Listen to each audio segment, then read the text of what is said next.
Hey guys, Chris here, and I'm a Ukrainian Canadian. Today's November 11th, 2022, and let's get over the news happening in Ukraine, shall we? So, huge day today again, 11/11, Remembrance Day, Veterans Day for a lot of people in the United States. So, it's a huge day as well for the Ukrainian army, who managed to take and liberate the entirety of the northern Kherson region. Fantastic news. It couldn't come to a better day, happen on a better day. And so, let's take a look at the map. So here you can see that the Ukrainian soldiers managed to take the entirety of Kherson region. Now it is all in blue here. Everything is visually confirmed to have been taken by the Ukrainian army. So it's a huge defeat for the Russian army, who did not manage to defend this area. This was super important for Putin to keep, and the Russian army could not, because the Ukrainian army is stronger than them. And this proves why the Ukrainian army managed to do this. They deserve all the credit. So it's quite honestly unbelievable for me. I did not think it would happen so quickly. And honestly, now it's time to think about stem number two. You can see that it has been updated. The Russians are on the other side now. They're trying to prepare defenses as fast as they can, because the victory that the Ukrainians are going to be celebrating is only going to be very short-lived. So it's time to think about step number two, and that is the liberation of the rest of the territories that were taken by Russia since 2022. And then I think it would be time to think about Crimea at the end. So huge victory for them. And these soldiers right here deserve all the credit. They're the ones who made it happen. And we cannot forget about all the sacrifices that went to have this happen. So these are the Russian losses, as you can see. Today, there's been many visual confirmations of multiple vehicles that the Russians were using to retreat have been destroyed. You can see here's a Tigr, a BTR, either a BTR 80 or it could be a different model, some KAMAZ trucks and APCs. So their losses are only mounting. It's really going to get very large.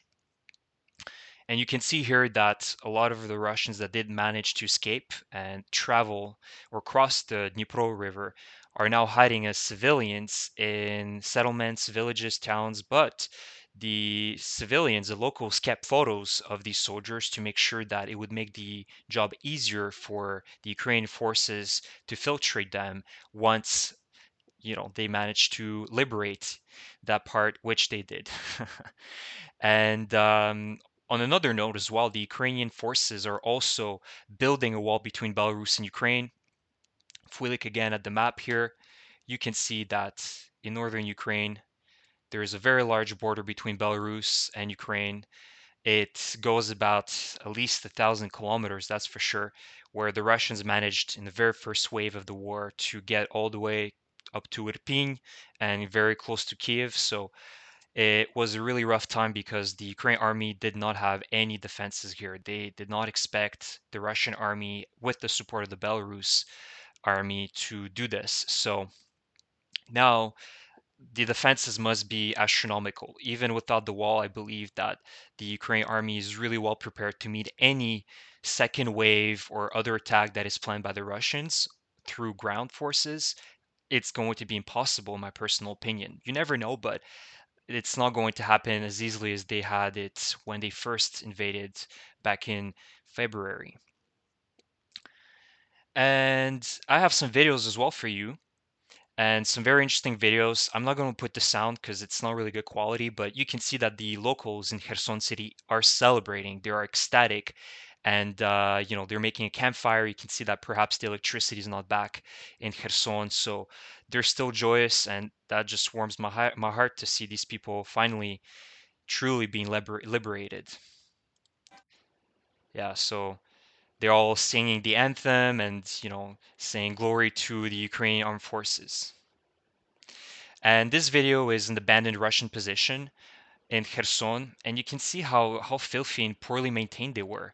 There was no organization, and it seemed like they just, were living in a dump. I know they fled, but you can see that even if when you're fleeing, it's not that bad.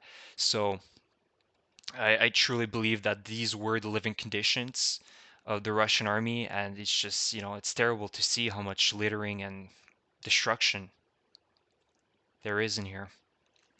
This is the Antonov Bridge, Antonovsky Bridge, that obviously um, is the main bridge that helps any previous to the war the civilians to cross from Kherson city to the left bank of the Dnipro River. And this bridge deserves a lot of credit because it managed to withstand hundreds of HIMARS attacks and it still stood. And the Russians yesterday blew it up during the night as a measure. Obviously, it would make sense to not let the Ukrainians repair it quickly and start traversing this bridge. So obviously, it's very sad to see because this bridge has proven its durability. At least to me, I thought this bridge would collapse on day one, as you know there would be bombardments and things, and it just withstood everything it could. So you can see how huge of a structure this bridge is. It's absolutely unbelievable. The thickness of the concrete and the rebar is crazy. And these are the barges that the Russians were using, the pontoon bridges, to cross and hide under the bridge itself. These are all the HIMARS attacks, and you see how it just made massive holes all throughout the first layer of the asphalt and the concrete. Yeah, so this is how it looks like now. This is how the Russians were fleeing yesterday and 2 days ago. And last video, again, you can't really hear the sound, but people are, ecstatic in the middle of Kherson city during the day. You can see everybody's just honking on their cars, and you can see everybody waving a flag, the Ukrainian flag everywhere. It really feels like a World Cup event, and everybody's just super joyous right now. It's a huge moment for Ukraine. Yeah.